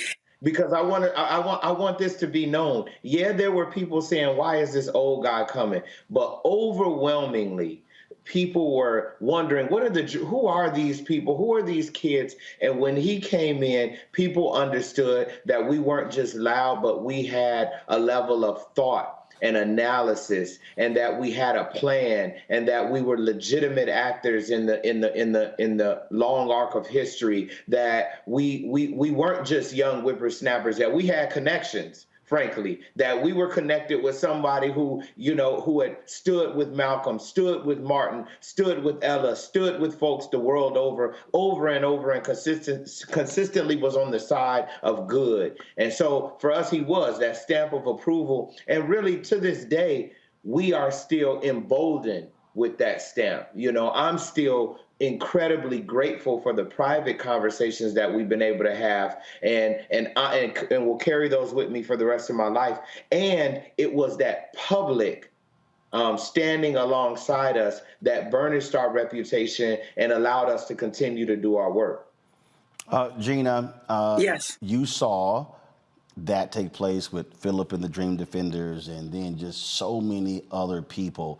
But also speak on how he also challenged these younger artists, these actors, these musicians, to say, you can be doing a hell of a lot more than what you're doing right now. Yeah. Well, I mean, he worked in very mysterious ways, and sometimes, I remember the work with the Dream Defenders in the very, very early days when he came back from that trip. And we were just also at the same time forming Sankofa. And the Dream Defenders came to us for their support, and we immediately said, let's why don't we do this? Let's send you all to Highlander. Yes. Let's finance an opportunity for you all to come together to actually create that strategy that Philip was discussing and talking about, and also give a political education to some of the other folks that are around you that may not quite be as hip to what's happening, so that you can educate your peers, so that you guys can take that deeper dive. And he wanted to do that same thing with artists. Many artists looked at Harry like he was just an anomaly. Like they didn't get, how were you able to be so outspoken? How were you able to do what you do and did what you did and still maintain your career and still maintain your level of celebrity? And I think, there are a couple of things to be said about that. Certainly it was a different time. We did not have the same kind of technology. The cancel culture, so to speak, was not quite as hot as it is here. The cancel culture came from the government predominantly. And, while my father was in some ways blacklisted and fired from jobs that he no longer wanted to participate in if they had to be of a certain way, he was able to be authentic and true to his voice. And so he wanted to find a way to engage young artists in an opportunity to understand that there are strategic ways that you can use your platform to educate your audiences, and that you can bring your audiences in to let them know about what some of the things that are happening around you, whether it's through your lyrics, whether it's through the music you choose to sing, whether it's, documentaries or the films or the stories you choose to tell. Not everyone has to be on a front line. That's not for everybody. But there is a space and a place for all of us to show up and to participate. And I think that he wanted to really let young artists and all artists know that there's work to do and we all have an opportunity to participate. Philip, you talked about a lot of those conversations. There were a lot of things that you can remember, but what's that one thing that stands out the most? Oh, that's hard. You might stump me here. I wouldn't be a good alpha if I didn't. You know what? You're right. Now I got to be a beta nu alpha here, FAMU alpha, and respond. You know what? Because right now I've got to be genuine and authentic with what comes to mind. What I will always remember about every conversation that I've ever had with Mr. B was how intently he listened to me. I'm trying right now to recall some pearl that he told me, and I actually have a bunch of stuff recorded on my phone, Gina, from conversations that I've had with Mr. B and Danny. But the biggest thing that will always stick with me was sitting in a room with Mr. B and watching him look me in the eyes and listen to what I had to say intently.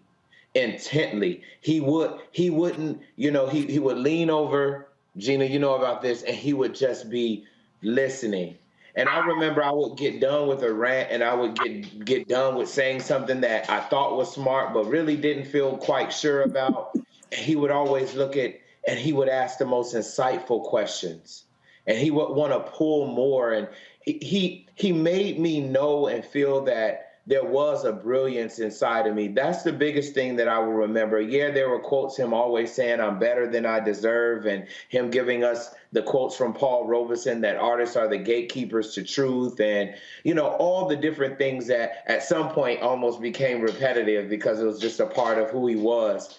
But it was how much he listened and how much he really edified the words that each one of us said. And some of us might have been saying some silly stuff. I know I might have been saying some things that weren't the most well-researched and didn't come from a whole wealth of experience, but he listened and he told us that what we had to say meant something and it was worthy. And even if we weren't always precise, we had to say it. It had to be said. And so that's the big thing that I can recall for you that is genuine and authentic, is the biggest thing that will always land on me is I knew when I spoke with Mr. B, he wasn't going to talk the whole time.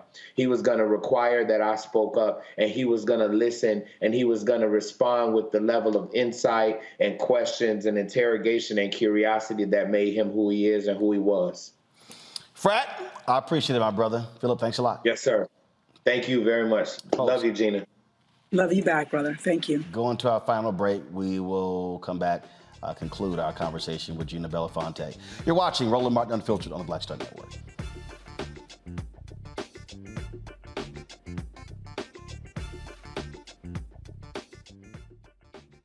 On the next Get Wealthy with me, Deborah Owens, America's Wealth Coach, nurses are the backbone of the healthcare industry, and yet only 7% of them are Black. What's the reason for that low number? Well, a lack of opportunities and growth in their profession. Joining us on the next Get Wealthy is Needy Bartanilli. She's going to be sharing exactly what nurses need to do and what approach they need to take ownership of their success. So the Black Nurse Collaborative really spawned from a place and a desire to create opportunities to uplift each other, those of us in the profession, to also look and reach back and create pipelines and opportunities for other nurses like us. That's right here on Get Wealthy, only on Black Star Network. Black Star Network is here. Oh, no punch! I'm real revolutionary right now. Thank you for being the voice of Black America. All momentum we have now, we have to keep this going. The video looks phenomenal. See, there's a difference between Black Star Network and Black-owned media and something like CNN. You can't be Black-owned media and be scared. It's time to be smart. Bring your eyeballs home. You dig?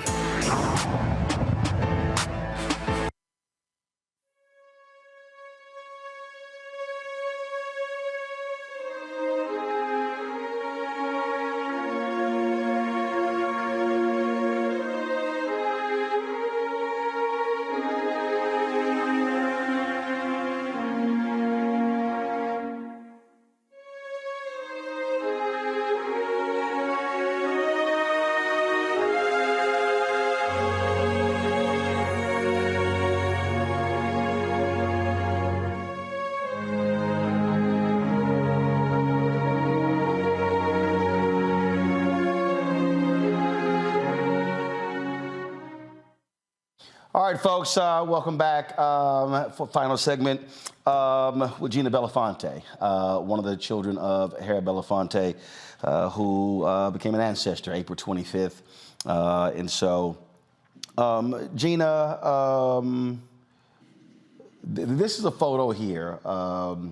You, your father, your sister leaving Capitol Hill after a lobbying. And the thing that I thought that was great, first of all, with that photo is that, one, the smiles on the face of you, your sister Sherry, your father, and we mentioned Fidel Castro, but this is a man, he was a man who had no problem challenging power and pushing folk to do right. My first actual encounter was when I had to edit a piece in Savoy magazine, a Q&A. Roy Johnson was editor-in-chief, and I had to whack some stuff, and I was like, man, I run all of it. This is pre-internet, so we couldn't do that. And he had no problem challenging President Barack Obama. And so it didn't matter. Didn't matter what your position was. He fully expected more of political leaders. Yes, of course. I mean, there's so much to do. There's so many laws to pass. I mean, you know, our democracy is an experiment. I feel like the capitalist American experience is an experiment, and we're all sort of in the petri dish together. And I think that he wanted to ensure that we were using our democracy to our fullest and making sure that, you know, if we are now considered humans, along with other people, then the laws need to reflect our rights. And he, wanted to push those boundaries. But it's important to note that Harry was asked to run for office. He was asked to run for Senate, and he knew that he could be far more effective in the private sector than as an unelected official.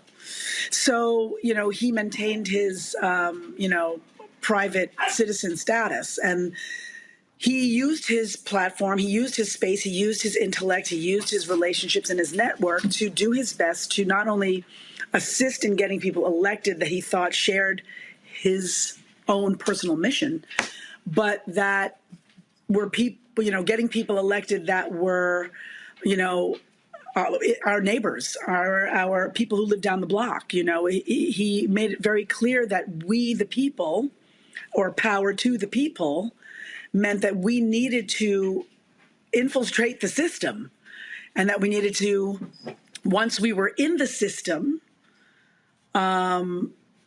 tear down the machine and instill a more human approach to our existence. And we're still working on that. We have the confines of our government to work within a structure that was built, as people say, the founding fathers. I say, the founding, misogynists. But anyway, it's important just to understand that our human existence needs to evolve. We need to grow, and we need to grow from our humanness, not from what the Constitution states. The Constitution is a guide for us. It's a jumping off point. And, for the most part, it did its best to be inclusive in what it knew at that moment. But now it's important for us to take our moral center, our ethics, and our humanity and really create a world where there is true equity, and there's true love, and there's true, caring for thy neighbor. And I think he was hopeful that we would continue to work and chip away at this experiment to make it better for future generations. If we can hold on to the planet long enough that we can have future generations. Last question here.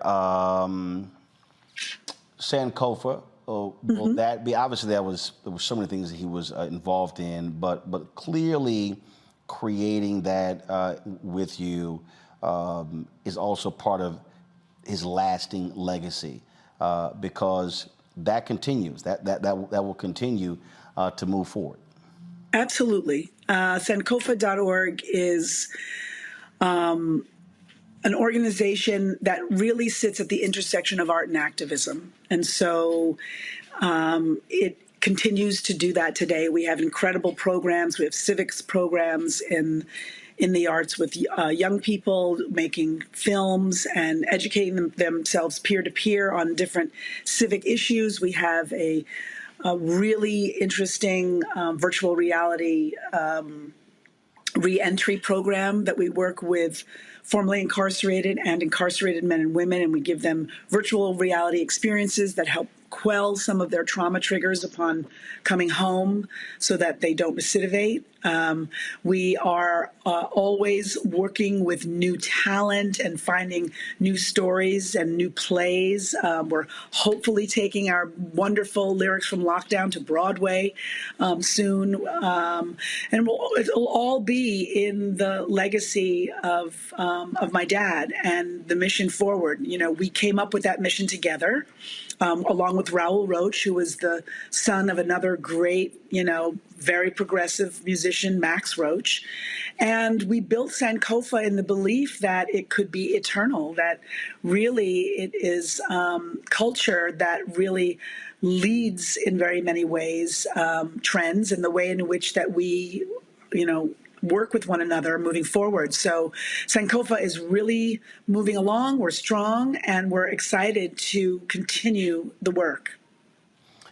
Well, Gina, we appreciate you joining us and sitting and chatting with us for this hour to to celebrate and talk about and share with the rest of the world your father. Andrew Young said something to me about Dr. King that I think certainly applies. He said, Martin may not physically be with us, but the reality is he's being talked about every single day. One of the things that we've seen over the past 10 days is that so many people have been posting photos and memories and sharing thoughts with regards to your dad, what he meant when they crossed paths with him. And there's no doubt the things that he was involved with will continue to be talked about from here to eternity. That's what it means to have a life of impact. And it's a whole lot that he did in those 96 years. That's true. That's true. And also, let me just say, there are a lot of spaces and places where my father has embedded his mark. Sankofa.org is one of those places. The Gathering for Justice certainly is another. My sister has a foundation called the Anir Foundation, which is an incredible foundation. My brother is soon to launch his own personal Belafonte Family Foundation. My other sister, while she doesn't have her own, she does a lot of work with the Lily Claire Foundation. So we're all, whether he's literally founded the organization with us or whether we are just extensions of what he instilled in us, of the Dream Defenders or, wherever it is, I think of all of the places where he sat on boards and whether it was actual boards or advisory boards, whether it had to do with AIDS, HIV crisis, or whether it had to do with the NAACP Legal Defense Fund, or there's just so many places, the Advancement Project. He really, really wanted people to know and understand that he supported many different movements for the civil rights movement, many different roads and avenues within the movement itself. He wanted to ensure that people had opportunities and spaces and places where they could choose what was most authentic to them to support, to help continue to raise up, and to be a part of. So my thing is always to encourage other people to get involved and to find something that is authentic to you, to find a way that you can also participate and carry the legacy forward.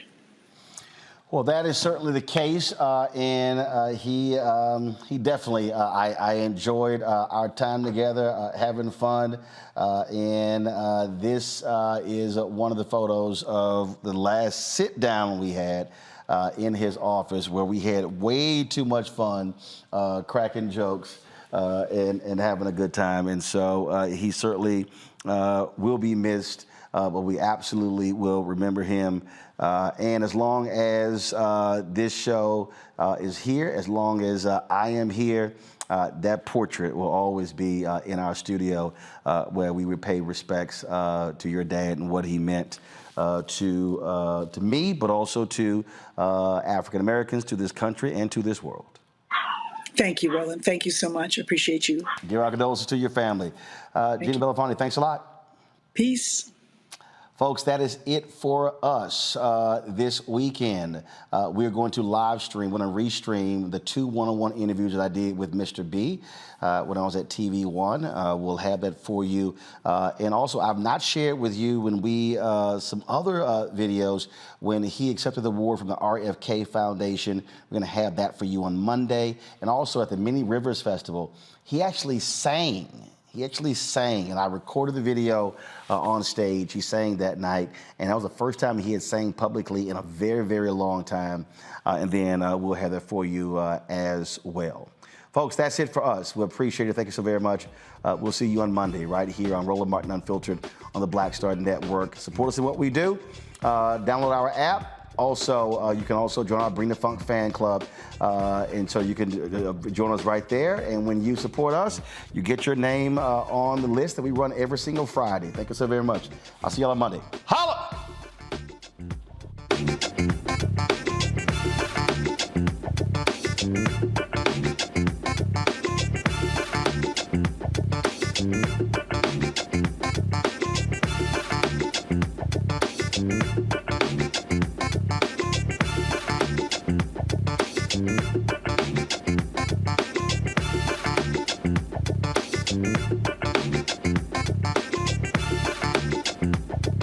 Mm-hmm.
Bye.